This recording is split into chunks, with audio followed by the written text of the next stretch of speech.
San Quân Khmerចានេះឯកលករអន្តរជាតិបង្គោលខៀវគឺជាកីឡាករដែលមកពីប្រទេសអារ៉ង់ដែលចាគេមានអាយុ25ឆ្នាំដូចគ្នាកម្ពស់ 1.85 ទម្ងន់63 គីឡូក្រាម 500 ចាគេជាកីឡាករដែលមានសញ្ជាតិអារ៉ង់វត្តខាត់នៅប្រទេសអារ៉ង់ចាប្រវត្តិប្រកួត17ដងឈ្នះ15ដងចាញ់2ដងក្នុងបានប្រកួតប្រកួតឲ្យបាត់បង់ការប្រកួតចំនួន2ដងផងដែរចាឥឡូវនេះកំពុងតែឈររងចាំកីឡាករគីង្គង់វិចិត្ររបស់យើងចាធ្វើការថ្វាយបង្គំគ្រូនេះនេះចាសូមកម្លាំងចិត្តឲ្យកីឡាករអន្តរជាតិមួយមក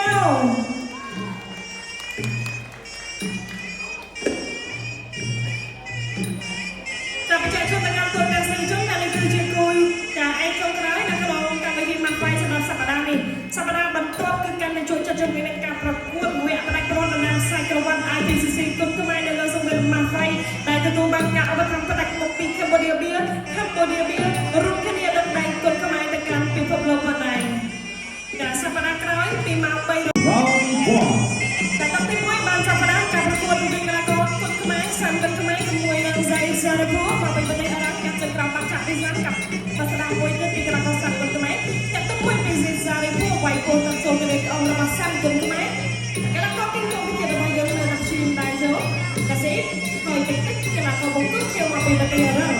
តែកាត់ចក្រមមួយពី Zai Zarapu បោះក្តាប់ដៃរបស់ប្រចាំពីកីឡាករបង្គោលរបស់បងបោះក្តាប់ដៃជួយមួយទៀតពីកីឡាករគីង្គង់វិចិត្រគុណខ្មែរធាក់ទៅមួយពីសាំគុណខ្មែរតែជុំពីស្អីនោះគាត់មិនជឿធាក់គាត់អូចាអត់តែអចេតនាចាគាត់រវល់អត់បានមើលគឺចង់ចាប់ការពាររបស់សាំដើម្បីខាងគោលតែដល់នេះចាអត់បញ្ហាទេប៉ុន្តែសូមប្រយ័ត្នតិចទៅកីឡាករខ្មែរនៅអន្តរជាតិចាតបចាប់ពីជើងពីសាំញាក់ទៅញាក់មកទឹកមួយទៅត្រង់មេពីកីឡាករបង្គោលរបស់កម្ពុជាបោះក្តាប់ដៃរបស់ប្រចាំពីកីឡាករនោះ Zai Zarapu បោះក្តាប់ដៃពីកីឡាករសាំគុណខ្មែរ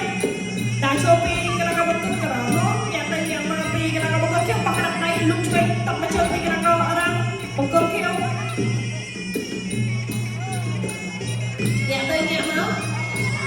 ញាក់ទៅញាក់មកតែចូលពីកីឡាករបង្គោលក្រហមចាលុកបាត់ម្ដាយមកតែក៏វត្តចេញម្ដាយទៅពីកីឡាករអារ៉ាំប៉ុន្តែអត់ពេញគោលដៅទេ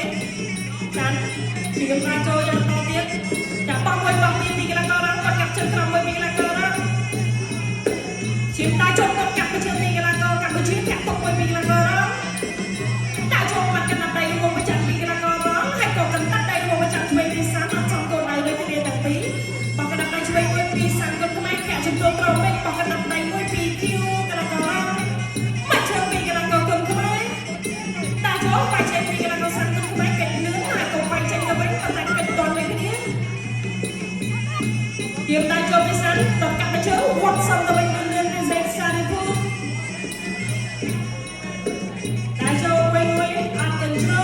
ជំទាស់ត្រង់ពេកនេះចូលផុតតិចមកហើយក៏បេះបោះដាក់វិញកាន់ដាក់ដៃរបស់គីង្គង់របស់យើងទៅតាចាំទៅនេះជួយការរកបាត់ហើយកីឡាកររ៉ាំទៅពីត្រឹមដៃរបស់តាសាំគឺមកវិញអត់បញ្ហា Zai Zarapu ចាំបាច់មិនភ្លាក់ឲ្យសាំពេកកាលលើទៅស្នៃកម្មប្រកួតជាបន្តកាក់ចេញមួយពីកីឡាករសាំគុណខ្មែរញាក់ទៅញាក់មកថយទៅពីគុំកណ្ដាប់ដៃ